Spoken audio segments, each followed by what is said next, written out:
Let's talk about something most salon owners feel, but almost none talk about. You have good people, they're not toxic, they're not lazy, they're not dramatic. They show up, they perform, they're booked, and yet something feels off. They don't fully lean in, they don't take ownership, they don't think quite like leaders. They feel slightly disconnected. And here's the dangerous part: they're not unhappy enough to leave, but they're not connected enough to stay forever either. And that space in between, that's where salons quietly bleed. Yes, we want to introduce you to something today. It's subtle, it's quiet, it actually looks harmless, but you guys, it destroys more salons than bad hires ever will. We call it the invisible chair or table. So, the invisible chair or table is a belief that someone joins your salon for a chair or for a table. They are in your space, they perform services, they collect income, and as long as the chair works for them, they stay. But the second a better chair or table appears, they go. Anybody can relate to that? Yep. Because chairs don't create loyalty, identity actually does. So if your team joined for a chair or a table, they will leave for a better one. But if they joined a mission, that's different.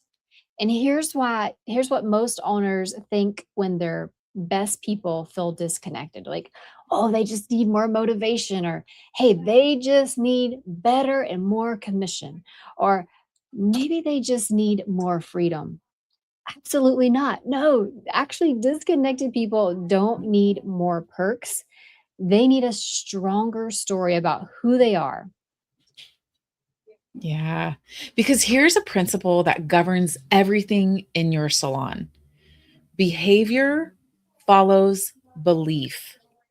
Let me say that again: behavior follows belief. If someone believes I'm just a stylist building my own book, they will act like an independent contractor, even if they're on commission. If someone believes I'm a beauty pro building guests, culture, and leadership, they will act like an owner, even if they aren't one. It's the same person, but it's a different identity, a totally different outcome. So let's go a bit deeper, because disconnection rarely shows up as drama. It shows up as, that's not my client. That's not my job. I'll just stay in my lane. Or I don't want to get involved. It's subtle, it's quiet, it's drift.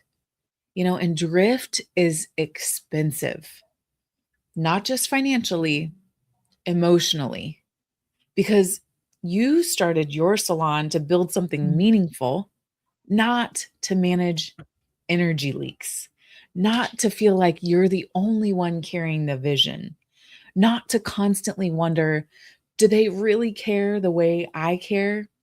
That feeling, that's identity misalignment. Mhm. When you said that, Lindsay, it made me just think of someone who finished hair school and they wanted to come work at our salon space.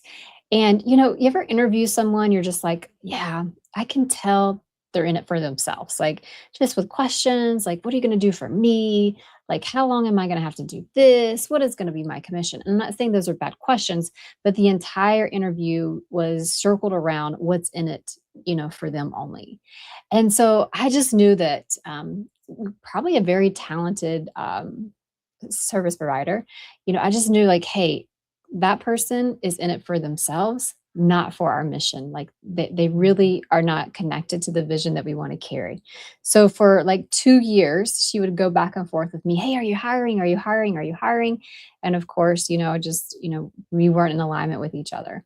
Well, it's interesting. I just saw maybe a couple months ago that she posted that now this has been 3 years in the making and she has her own space. And so I just share that to say, it doesn't make it right or wrong either way, but, like, when you talk about people that are saying things like, "Hey, that's not my client," or "These are only my clients," or "That's not my Mhm. job," like, to look for those things in the interview process because, like, when that disconnection happens, like, it really can um, emotionally and financially be the start to something that you built meaningfully. And so just being aware and clear about who people are and look for the magic words that they say. Are they going to align with your mission?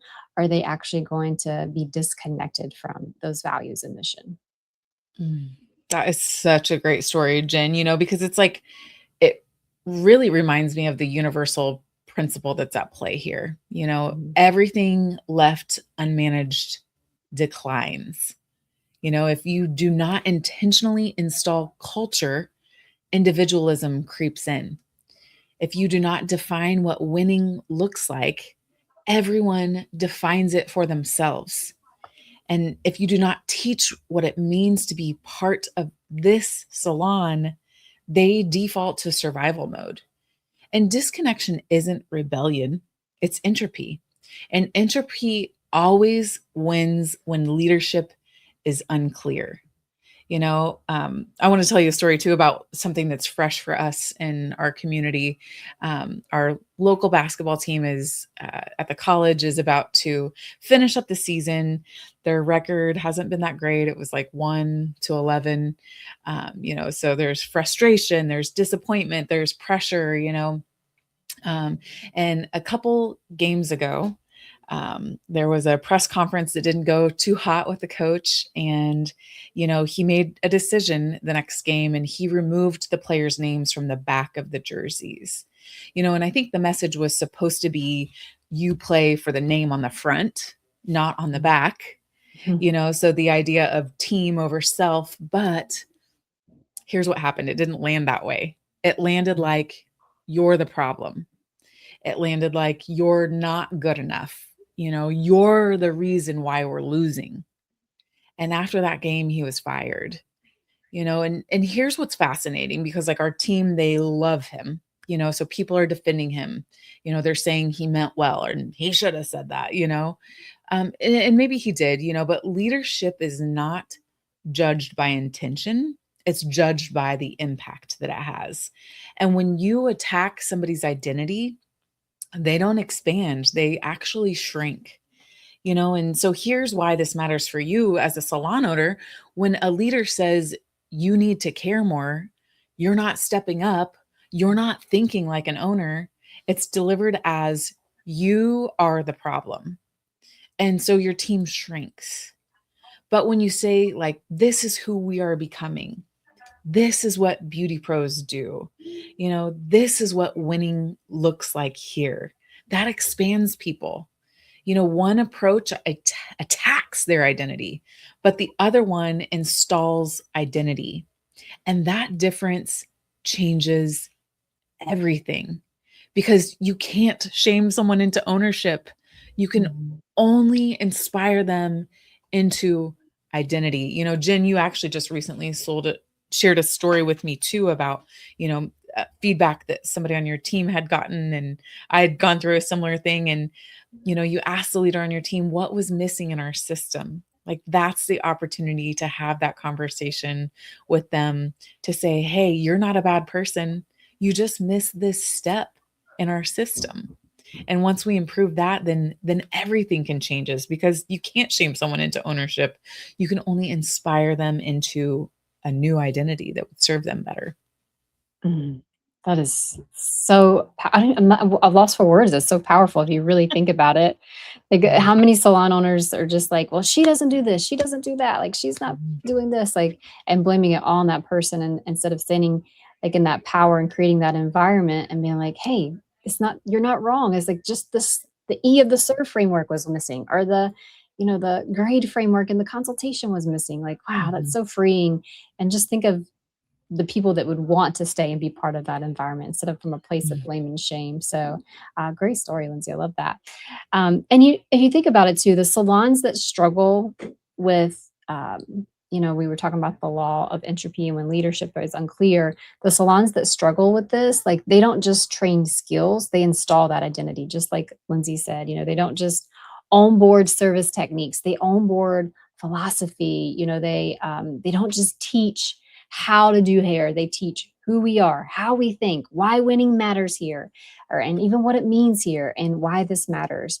And when someone sees themselves inside something bigger, connection becomes automatic. Ownership becomes natural. Loyalty becomes rational because now they aren't protecting a chair or a table. They're actually protecting a mission.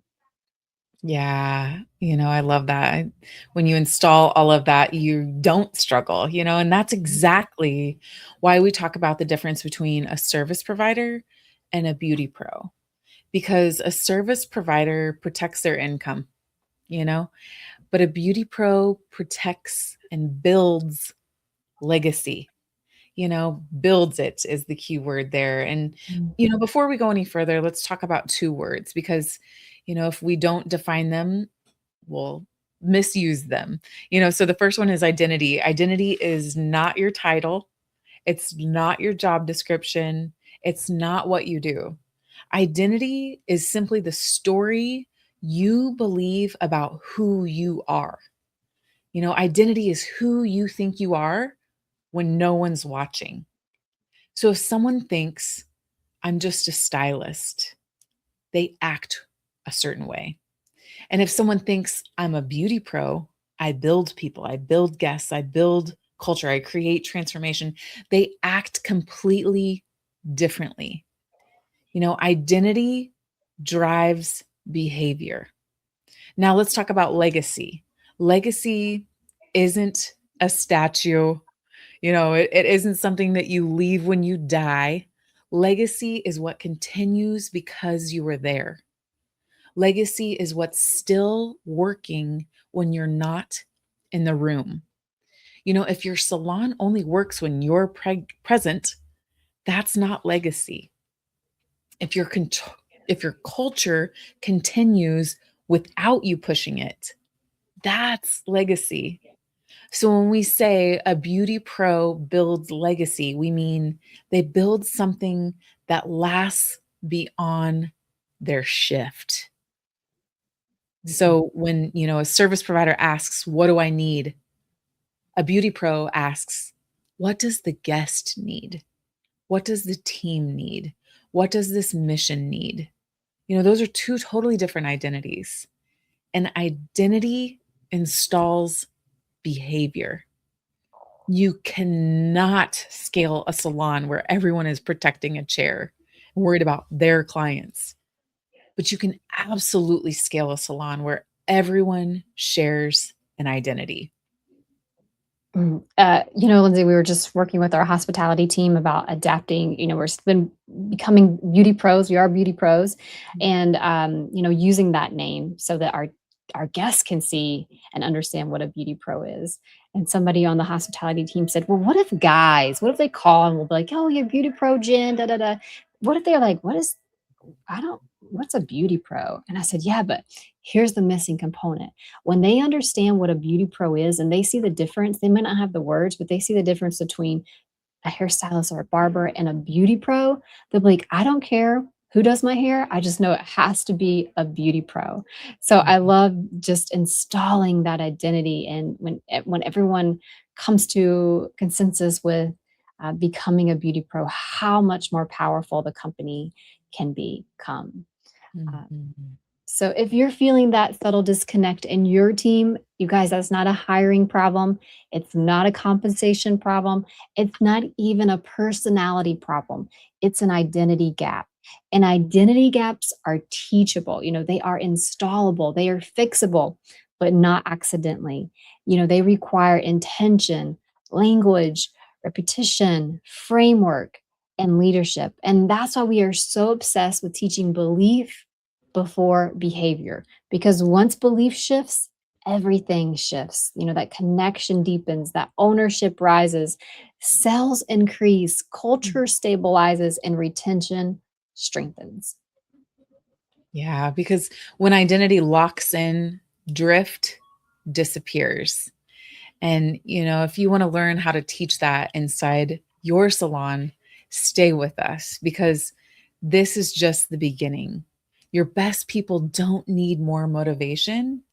They need a bigger mirror so they can see who they're becoming inside your salon. And when they see it clearly, they won't just work there, they'll build with you. So let me leave you with this today. If your team is building chairs, you'll always be rebuilding culture. But if your team is building identity, you'll never have to beg for buy in again. So, chairs create transactions, identity creates transformation. And transformation is what people stay for. So, if your best people feel slightly disconnected, do not offer them more perks. Offer them a bigger version of themselves because the moment that someone sees who they can become inside your salon, they stop protecting the chair and they start protecting the mission. And that's when everything changes.